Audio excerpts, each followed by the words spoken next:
Tibet, the roof of our world. Words do no justice to the untouched beauty of this far corner of Earth. A vast, mysterious, and sacred place, embraced and protected by miles of immovable mountains.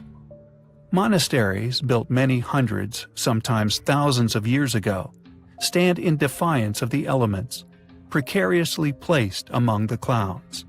Many of these very ancient structures are said to have been built on the remnants of once even grander ancient buildings, structures many religions attribute to the gods. Among the seemingly endless mountain ranges lay one mountain which is different, one which is special.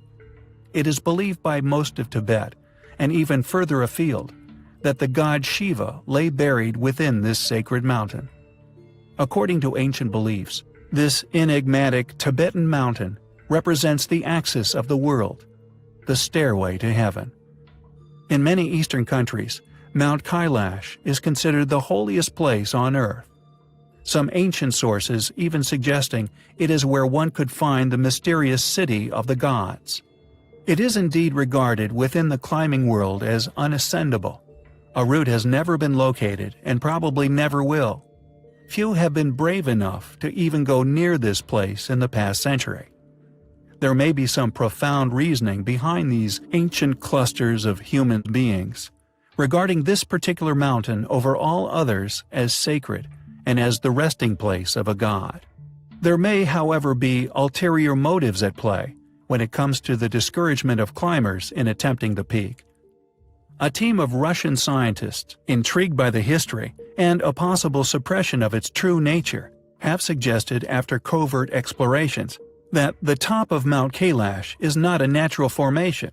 It is actually the remnants of a giant man-made pyramid of great antiquity.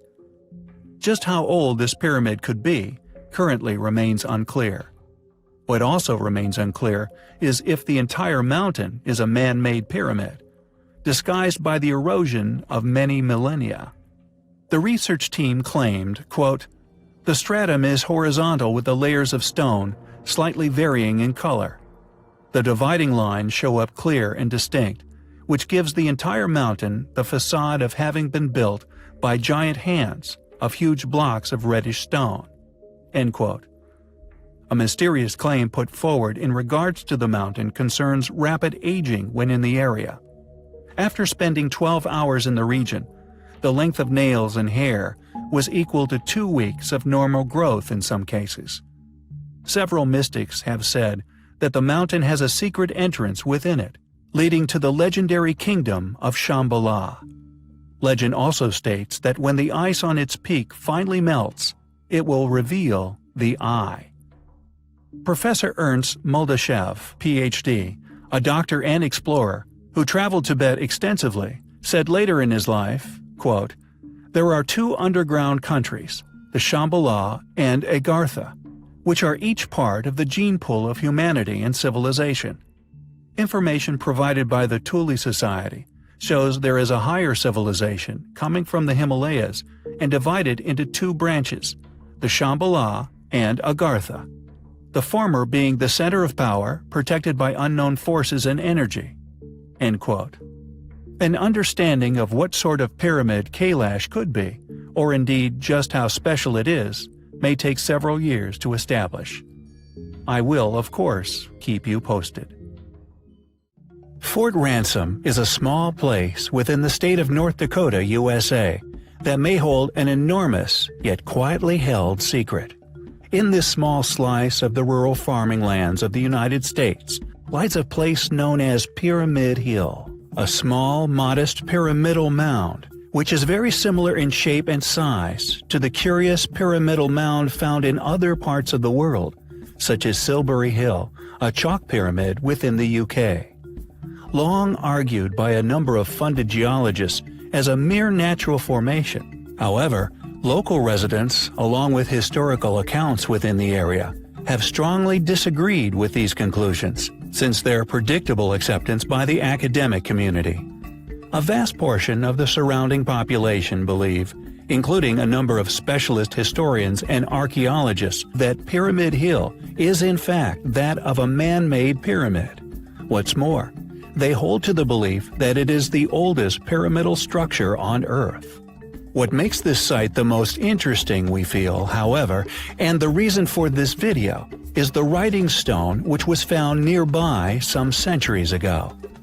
Clearly very ancient cup and ring marks, and constructed to form some kind of communication, they have, however, remained undeciphered. They are incredibly intriguing and are reminiscent of a hybrid between music and Morse code. Yet all attempts to establish a translation of the pattern have been unsuccessful.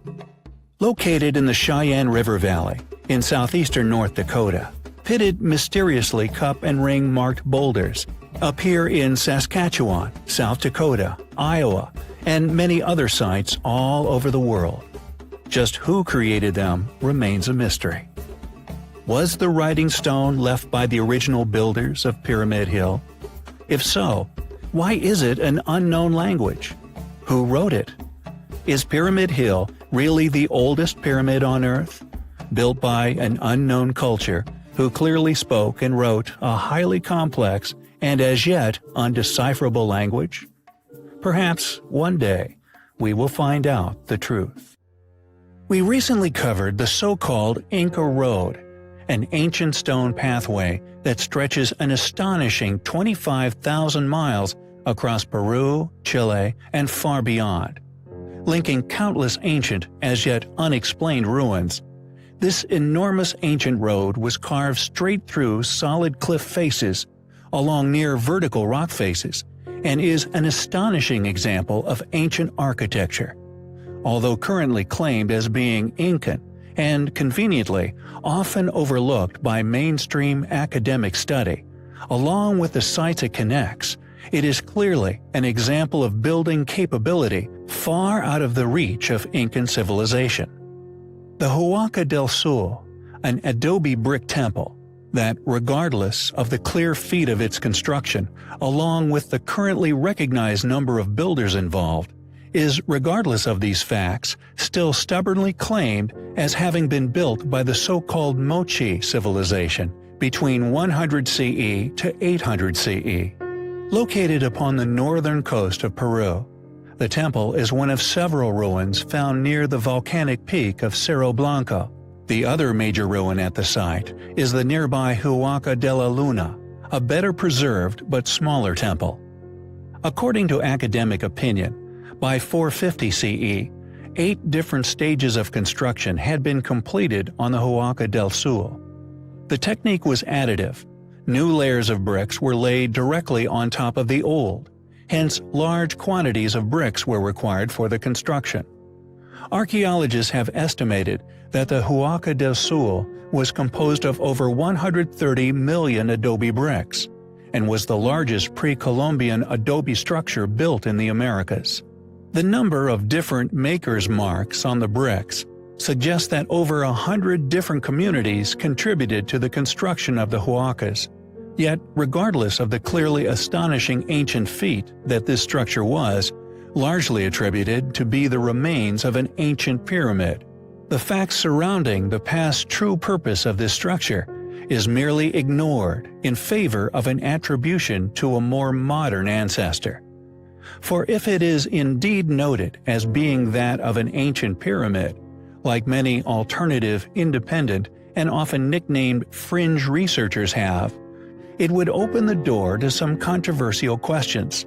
One in particular being, why would a civilization located at the claimed time within history build pyramids, just like those upon the African continent, namely upon the Giza Plateau? Why would a culture that had supposedly never met ancient Egyptians, just like those ruins found all over Guatemala, and indeed South America, have built these enigmatic structures purely by coincidence? It seems that the evidence has mounted over the years in opposition to such opinion, and these ancient ruins are simply improbable to have merely come about by chance or coincidence, and were indeed once built with full intentions that are now lost to the eons. Who built the Huaca del Sul? Why did they build it? It is undoubtedly an astonishing ancient ruin, one which we find highly compelling.